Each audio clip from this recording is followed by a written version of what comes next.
सुषुम्ना सिर्फ या सिर्फ ध्यान के लिए योग्य है और हम तो सांसारी है, हम तो कंटिन्यू ध्यान में नहीं रहेंगे।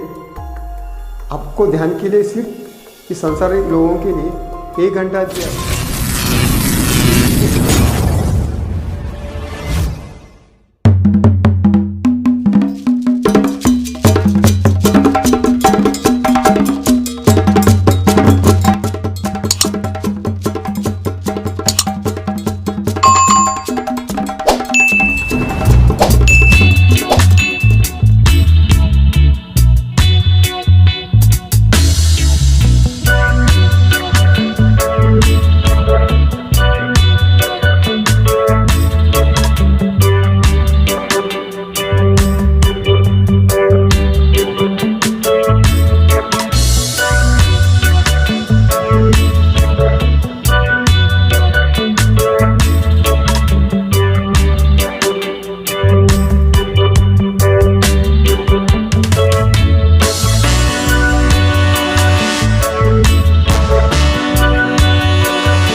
कमेंट आई है कि सर हमें सुषुम्ना लानी है, हमें बहुत सारे कार्य करने हैं, तो आप हमें बताइए कि हम सुषुम्ना कैसे लाएं।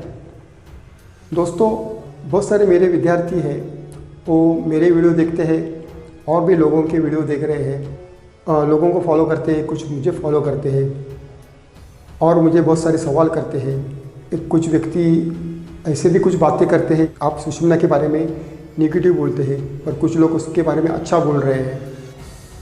तो दोस्तों, उन्हें कैसा भी बोलने दो, आपको क्या लग रहा है वो आपके ऊपर डिपेंड है। जो मैंने सीखा है वही मैं आपको शेयर करता हूँ। मैं बोल रहा हूँ ना कि सुषुम्ना के पीछे ना लगे। लोग उनको पॉजिटिव एनर्जी मानते हैं सुषुम्ना को, पर पॉजिटिव कैसी है? वो सिर्फ सुषुम्ना सिर्फ या सिर्फ ध्यान के लिए योग्य है और हम तो सांसारी है, हम तो कंटिन्यू ध्यान में नहीं रहेंगे। आपको ध्यान के लिए सिर्फ इस संसारी लोगों के लिए 1 घंटा दिया है, मैक्सिमम टू मैक्सिमम। आप वहाँ तक रुकिए। 1 घंटा नहीं हो रहा है तो आधा घंटा जाइए, आधा घंटा नहीं तो 15-20 मिनट तक आप रह सकते हैं। ये सुषुम्ना खुद लाने की ज़रूरत नहीं होती, वो नेचर का परिवर्तन है और वो आपके चेंज ओवर के टाइम पे वो वहाँ बीच में आ जाती है। उसका क्षण कुछ 15 सेकंड 20 सेकंड, उसको मैक्सिमम 4 मिनट तक होता है, पर वो हमें कभी कभी समझ में भी नहीं आता। और आपको वो जानना ही है तो आप इस प्रयोग से जा सकते हैं, आपको समझ में आएगा कि हाँ हमारी सुषुम्ना चालू हो गई। तो आपने देखा होगा कि हमारे जो साधु संत है, हमारे जो सनातन संस्कृति में हम कोई सी भी ध्यान करने की आप विधि देखते हैं, आप कोई पोस्टर देखिए ध्यान की विधि, तो एक साधु बैठा है, सिद्धासन में नहीं बैठा है या सुखासन में नहीं बैठा है, और वो बैठा है पद्मासन में। तो पद्मासन एक ऐसी स्टेज है कि वहाँ आप ऑटोमेटिकली ये सुषुम्ना में आ जाते हैं। आप पद्मासन में रहकर जब ध्यान करते हैं तो आपकी ध्यान की गहराई बढ़ जाती है, और क्योंकि आप वहाँ नेचुरली सुषुम्ना में आ जाते हैं, इसलिए तो आप उस गहराई में जाते हैं ना। आप नॉर्मल बैठे, बहुत लोग बोल रहे हैं ना आप बैठे कुर्सी बैठिए, सो कर कीजिए, बैठ कर कीजिए, वज्रासन में कीजिए, इससे वो एक्टिव नहीं होता। वज्रासन में होता है उसके लिए बहुत टाइम लगता है, मगर पद्मासन एक ऐसी स्टेज है कि वहाँ वो लग जाता है, सुषुम्ना वहाँ लग जाती है। इंस्टेंटली उसका सुषुम्ना का इफेक्ट चाहिए तो आप अनुलोम विलोम को दोहराइए, आप कुंभक कीजिए, यानी जब श्वास ले रहे हैं तो मैक्सिमम टू मैक्सिमम 15 सेकंड तक रोकने की कोशिश कीजिए। रोकना है और ऐसा ही छोड़ना है। दीर्घ श्वास लेना है, रोकना है 15 सेकंड तक। ऐसे आप 10 से 15 बार करते हैं तो ऑटोमेटिकली आपकी सुषुम्ना शुरू हो जाती है। इस तरह से आप अपना सुषुम्ना ला सकते हैं। पर मैं आपको बोलता हूँ कि सुषुम्ना लाने की ज़रूरत नहीं है, वो आपके लिए कुछ फ़ायदे के काम नहीं आने वाले। आपको ध्यान में जाना है तो आप इस तरह से जाइए, नहीं तो आपके लिए बहुत प्रॉब्लम आ सकती है सुषुम्ना में लाने के लिए। और मैंने आपको बताया था कि आप जंपिंग कीजिए, ज़ोर ज़ोर से जंपिंग कीजिए, तो वहाँ से आपकी कुंडलिनी शक्ति के ऊपर मैंने बताया था कि वहाँ उसका इम्पैक्ट होता है और अपना सुषुम्ना ऑटोमेटिकली चालू होने लगती है, वहाँ अनबैलेंस होता है। अब जंपिंग कीजिए, जैसे महाराष्ट्र में मैंने बताया था विट्ठल के संप्रदाय, जो सांप्रदायिक लोग हैं वो जंपिंग करते करते विट्ठल विट्ठल विट्ठल विट्ठल करते, जंपिंग करते करते, और वहाँ से डायरेक्ट उनका इम्पैक्ट इतना होता है कि वो देखिए ना, इस विट्ठल नाम के वहाँ जो लोग हमारे में महाराष्ट्र से पंढरपुर, ये कितना दूर की यात्रा है, दिन में 50, 60, 70, 80 किलोमीटर वो लोग चलते हैं रेगुलरली और वहाँ जाते हैं सिर्फ विट्ठल नाम के वहाँ। और रात को वहाँ पहुँचने के बाद में शांत बैठे नहीं, वहाँ भी नामस्मरण करते हैं। वापस सुबह उठकर 4 बजे वापस उनका दिल्ली चालू होती है।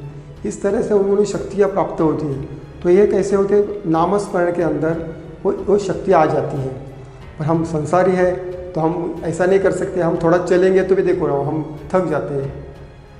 पर जब हम इस टेक्निक से जाते हैं तो आपको उसकी ऊर्जा मिलती है। ईश्वर का नामस्मरण लेते लेते भी हमारी सुषुम्ना चालू होती है। ऐसा है दोस्तों। तो नामस्मरण एक ऐसा टेक्निक है कि वहाँ से आप अपनी सुषुम्ना को एक्टिव कर सकते हैं। जैसे मैंने बताया, आपको अवॉइड नहीं करना है तो आप साधना में बैठे, आप नास्तिक है तो साधना करने के लिए बैठे तो आप पद्मासन में बैठकर आपको चेक कर सकते हैं कि आपकी वहाँ सुषुम्ना ही आई होगी। तो दोस्तों, आप शास्त्रों को आपको और गहराई में जानना है तो मेरे एप्लीकेशन में शिव स्वरदेश शास्त्र का बेसिक प्लस एडवांस का पूरा कोर्स है, वो आप ज़रूर लीजिए। और उसके साथ मेरा बुक है, ई बुक, वो आप ज़रूर लीजिए। आप मेरे साथ लॉन्ग लाइफ तक जुड़ सकते हैं और आप इस स्वर शास्त्र में और इस स्वर विज्ञान में आप मास्टर बन सकते हैं। क्योंकि ये जो शास्त्र है, ये जो ज्ञान है, आपको पूरे विश्व में फैलाना है। क्योंकि ये तो मैं अकेला नहीं कर सकता, तो आपके साथ ही ये काम करना है।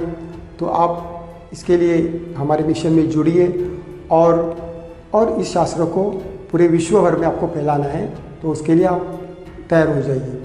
तो दोस्तों, आज के इस वीडियो में इतना ही। तब तक के लिए विराम लेता हूँ। Thank you very much.